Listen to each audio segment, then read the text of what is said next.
Welcome to the Political Data Yearbooks podcast, which is part of the CPR series Political Science Matters. My name is Michelangelo Vercesi. I am a researcher in comparative politics at the Portuguese Institute of International Relations of the University of Lisbon in Portugal and co-editor of the Political Data Yearbook. Today, we will have a conversation about Polish parliamentary elections that took place on October 15, 2023, and which many observers have depicted among the most important elections of this year in the EU. The right-wing governing party, Law and Justice, has remained the largest party in the lower house, but it lost a majority of seats with a decrease of support of about 8% of votes. Former Prime Minister Donald Tusk's Civic Coalition obtained about 31% of votes. The center weight was third, and on the left, the New Left gained 9%. And on the far right, Confederation won 7%. Together, Civic Coalition, Third Way, and New Left should be able to form a government coalition. And today we will try to have a better understanding of these results, of the factors that led to these results, and to possible outlooks with experts on these issues. So we welcome Krzysztof Jasiewicz, who is professor at the Washington and Lee University of Lexington, Virginia, in the United States. Hi, Krzysztof. Hello, thank you very much for the invitation. I'm very pleased to be with you and respond to your questions. It's a great pleasure to have you here, and thanks to you for accepting our invitation. So, based on the results and the context of the election, I wanted to ask. International observers usually mention that that Law and Justice is a champion of liberal conservatives in Europe, and sometimes is compared to Orban's Fidesz, while Civic Platform, the second largest party in these elections, has a more centrist liberal profile. I wanted to ask you, on what main issues did these parties campaign? What are the main differences of these parties relative to other competitors, in particular Third Way? Okay, so there was one overwhelming issue really here that really put into the shadow all other issues. It was the question of the future of democracy in Poland. When we speak about politics in Europe, we use those concepts of left and right and so on, and you also use it here. But the chief axis of party competition in Poland goes along those Gal-Tan axes, the green alternative, liberal versus traditionalist, authoritarian, nationalist. And this is really the competition between the Civic Coalition and the Law and Justice party. The Civic Coalition obviously represents the GAL, and indeed the Greens are part of the Civic Coalition, let me add, and the PIS, the other, the traditionalist and nationalist. But to call them, let's say, right-wing conservatives is not a mistake. Only we have to remember that in Polish politics, the concepts of left and right relate to the cultural issues, such as, for instance, abortion, the role of the church, and so on, the right of women, and in general also human rights, immigration, and so on. It does not correlate with views and with policies, with views of voters and policies of the government in the matters of social and economic issues. So it needs to be clarified here in this context. So back to your basic question, yes, this was really the competition of two camps, one in favor of such classical liberal approach to politics, pluralist democracy, respect for minority rights, and so on and so forth, and the other, this illiberal approach, which is associated with the names of Viktor Orban in Hungary, politics in Turkey now, and so on, and which in theory is associated with the concept of democratic backsliding. So what the issue here really was whether Poland can reverse the backsliding that has been going on since PIS first came to power in 2015. Okay, so and Third Way? The Third Way was on this, let's say, pro-democracy side. Well, let me maybe say this, that even on this part of so-called democratic coalition, sometimes it is called this way, our democratic coalition in Poland, there were three parties: Civic Coalition, the Third Way, and the New Left. Each of them is a coalition in its own right. And actually the same should be said about the PIS party, the Law and Justice Party, which actually complicates the matter for the future, but we'll probably come back to this.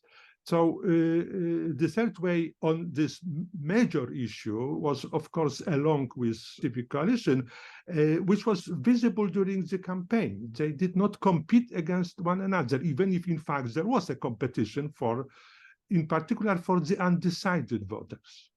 Because the Civic Coalition, like Law and Justice, had its kind of hardcore electorate.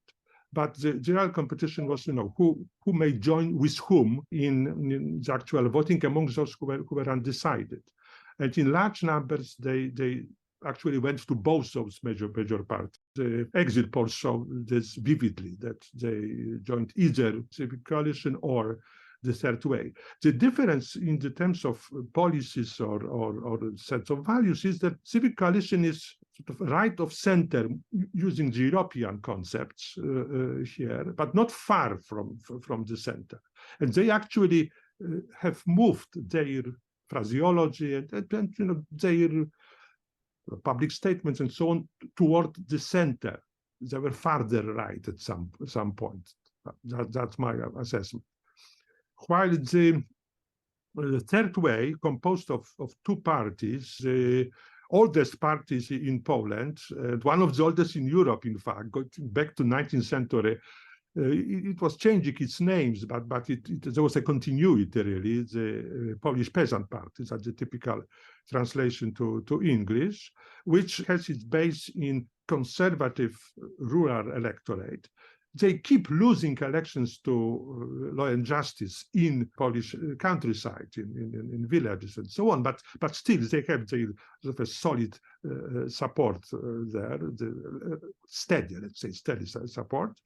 And Poland 2050, a new entrant on the political arena, which also emphasizes sort of the Christian roots of their ideologies, also more conservative in those cultural terms than Civic Coalition.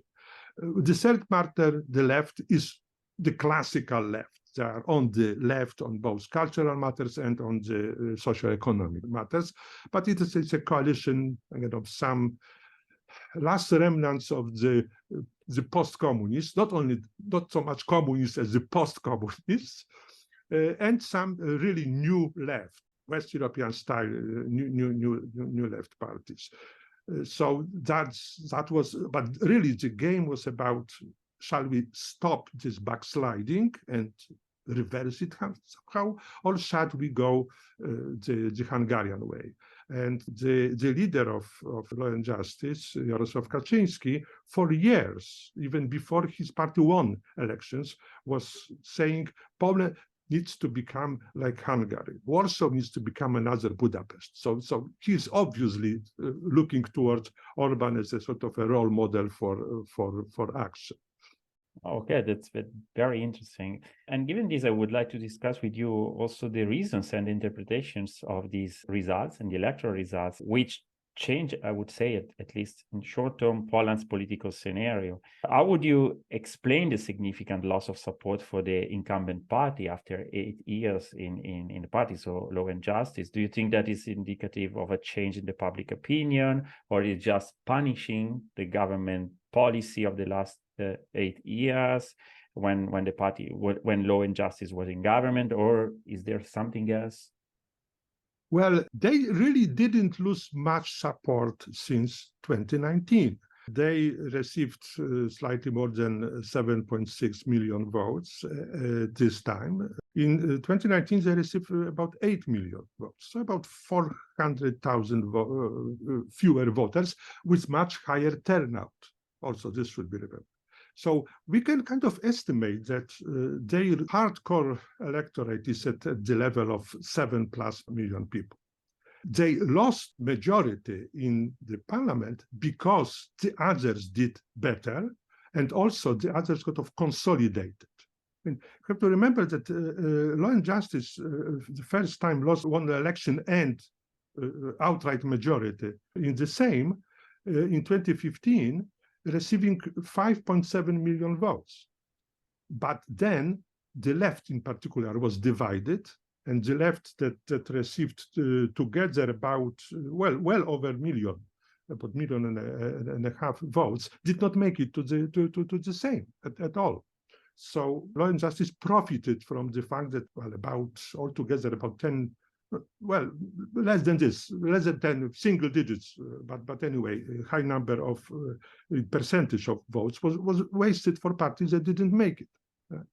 So there is a solid support for PIS because of both its ideology and its policies. Some experts say that actually there are two types of supporters for PIS. One is on this ideological ground, so very conservative, not accepting any sort of ideological or cultural novelties from the West and so on. And the other, those who go for the highest bidder. Say, okay, well, the policies, in particular, the handouts to welfare type of handouts, there was a certain amount of money given for each child in each family and so on, from which, of course, the poorer ones profited significantly sometimes. That this kind of policies gives them motivation to vote for Law and Justice. However, my research showed that those two types of motivation, in fact, those two groups overlap greatly. The people who are so conservative and in cultural dimension are also among those poorer who profit from those policies, and vice versa. Right? So yes, there are some going for highest bidder, don't caring for ideology, cultural matters, but mostly there is an overlap between those two groups, and they are going to be around. They are not going anywhere. So we can expect that if the Law and Justice does not collapse and disintegrates, which is a possibility, which is maybe not very likely, but it's a possibility, it will have its following. What was important was that a majority in Polish society, about 60%, of voters said, no, we don't want any further deterioration of Polish democracy. We don't want any more quarrels with European Union. We want to live good with our neighbors, including Germany. In campaign, there was sort of the German issue going back to World War II was very much used by leaders of PIS, and in particular by Jarosław Kaczyński himself. So this is really the matter. It's good to remember that at the same time as the election, there was a referendum in Poland, which was designed by the ruling party, well, in a sense, to mobilize their own supporters on issues that they perceive as important, but also possibly to tie the hands of the future government, if the opposition were to win this government, on some important policies like immigration, like privatization of industries, and similar matters. And this referendum failed to reach the 50% threshold, which is necessary for it to become bounding for the future government. It was only 40% participation or turnout, with 75% turnout in the actual election. So this is a very important fact, because usually a boycott of a referendum something is a passive act. Well, okay, I don't cast my vote, right? I don't care, I don't come. Here, the voters were handed both ballots at the same time, actually 3 ballots, for the Senate, for the Sejm, and for the referendum. And they had to say, I don't want the one on the referendum. And this had to be recorded by the members of the commission in voting station in their documentation. So it complicated the matters, right? It was not a passive act, it required some active action by the voters. And 60% of Polish voters said, okay, I'm going to do so. I'm not taking this ballot, because if I took it, even if I didn't cast it, it would count toward turnout. It would not count as a vote cast in referendum, but it would count against turnout. So this shows the divisions in the Polish society, 40% versus 60%. Okay, so I mean, your reference to the electoral turnout, especially the high rate of electoral turnout for the parliamentary elections, gives me the chance to ask you another thing about related to this issue. So I wanted to ask you, how would you interpret the increase of these electoral turnout? I mean, this increase, if I'm right, is about 15% percentage point, yes, compared to the past. So reaching the highest level. Higher by 13 percentage points than the historic election in 1989 that got the end of the communist system, right? It was swept by solidarity. So yes, that's right. Well, the mobilization was simply on both sides. But in particular, I think it worked in favor of the opposition. They simply sent the message to people, hey, enough of this. And this was both on the ideological grounds and on the policy matter. Current government led by Mateusz Morawiecki of Law and Justice was very inept in many areas. And there were several decisions, moves, and so on that really antagonized many people. So people said, well, even if they were not really that much concerned about matters like the rule of law and so on, they were saying that's enough. We are just tired of this government. And it was a fantastic mobilization. And, well, the credit goes in at least 80% to Donald Tusk personally, because he campaigned as a seasoned politician, which he is, but some people might have doubted. He departed Poland to go to become the president of European Council. Not necessarily good situation for him. Wasn't very popular. But he went on to campaign door to door, commune to commune, traveling across Poland, and he came up with the idea of those marches in Warsaw. The one on the anniversary of this historical 89 election, the 4th of June, where about 500,000 people participated. By the way, the votes cast for him in Warsaw were about the same as the estimates for those who participated in this march. And then much bigger one, about 1 million people participating on October the 1st, so 2 weeks before the elections. So it was sort of a message sent to the people, hey, look how many of us are here. We can deal with this issue. We can get rid of those incompetent government. We can do better. We Poles can do better than that. Okay, well, it can be understood. I mean, this increase in the electoral turnout can be understood as a sort of mobilization against the incumbent government. Yes, definitely. And I was thinking of the possible outlooks, and so about what we can expect in the near future, because I think that President Duda is likely to follow the praxis and first of all to ask to the leader of the party with the relative majority, so Law and Justice, to form a government. But I guess that the party will not be able to form the government, and then to ask the leader of the second largest party, so Tusk. If, as it seems, so the leader, the Law and Justice will not be able to form a government, do you foresee a smooth or rather complex government formation process on the other side, so among civic coalition and the other parties, or do you think that the current government will try to delay its exit from office? Yes, that's the expectation, that Duda will nominate somebody from the still currently ruling party just to buy some time. The jokes go around that the most popular device on the market will be now paper shredders, shredding machines.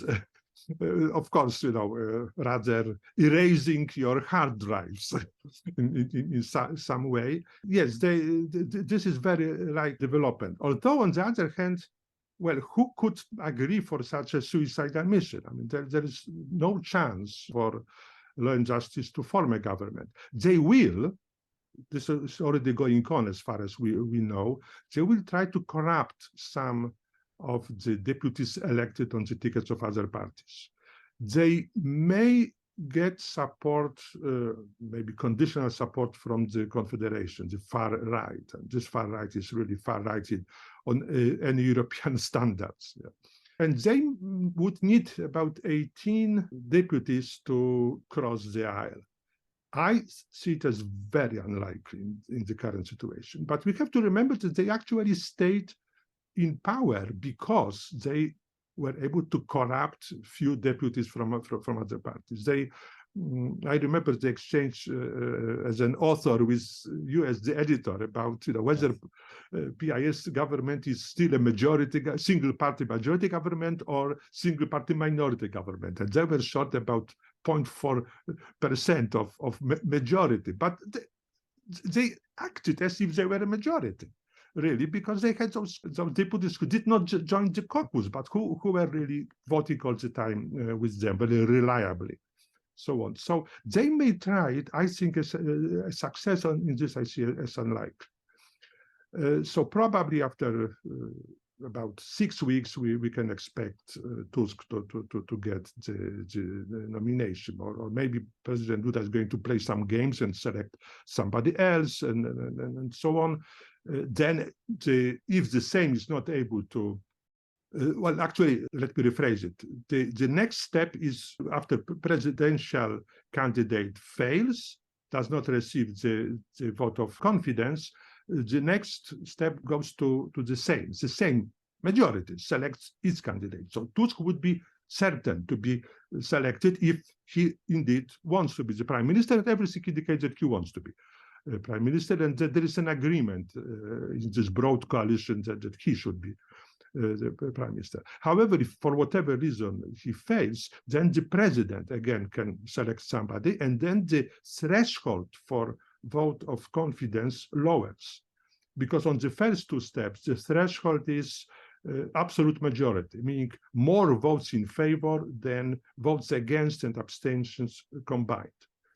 The third step, it is simply simple majority, meaning more votes in favor than votes against. But, well, I see it as unlikely. I think that in the second step, Poland will get a new government.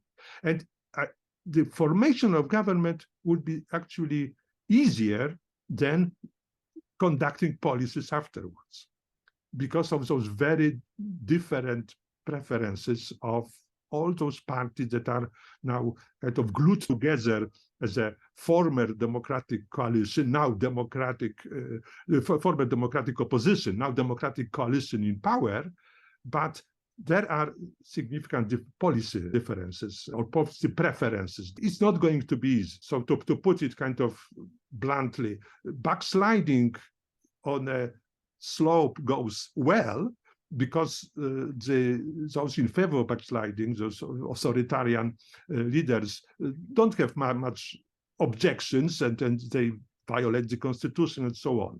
However, climbing back on this sort of well-lubricated slope, it's going to be hard. And this is an interesting point, because, okay, assuming that Tusk will form a government, as you say, there will be a heterogeneous government with internally with different positions. And we don't have a crystal ball, but let me ask you about what you think that it will be likely in terms of policies. And if not internally, you say that it will be hard to find compromises, but in the international arena. So do you think that something will change relative, for example, to Russia and the EU? The policies vis-a-vis Russia would not change dramatically. I mean, even if PIS was in fact conducting policies that made Putin happy, their announcements, statements were strongly anti-Russian all the time. They actually attempted to present Tusk as a pro-Russian politician. But no, on Russia, there would be no significant change. There will be sort of a reopening toward Ukraine. Just before the elections, a few weeks before the elections, the current government sort of jeopardized good relations with Ukraine. So there will be a correction here, and certainly an openness towards the EU. The first goal of this government would be to move toward release of EU funds that are scheduled for Poland, but conditional on improvement of the rule of Poland, the reversal of the judiciary reforms that were, of course, put in place by the current government. I think that Tusk personally guarantees for the EU leaders that this is going to happen, and those funds can be transferred sooner rather than later. But they already announced, the parties that are about to form this coalition already announced that their first priority will be to show the status of Polish budget. That the government was spending money sort of outside of the budget on a big time, really big time. So this is going to be sort of a white book on the outgoing government. Okay, Krzysztof. So thank you very much for this talk. I think it was absolutely informative, and we know much better about the situation. We have a better view of the situation of the current political context in Poland, and I hope that also our listeners will like it. So thank you very much. Thank you, Michelangelo, for the invitation. Thank you to the ECPR for doing this, and thank you to anybody who would like to tune up to this podcast.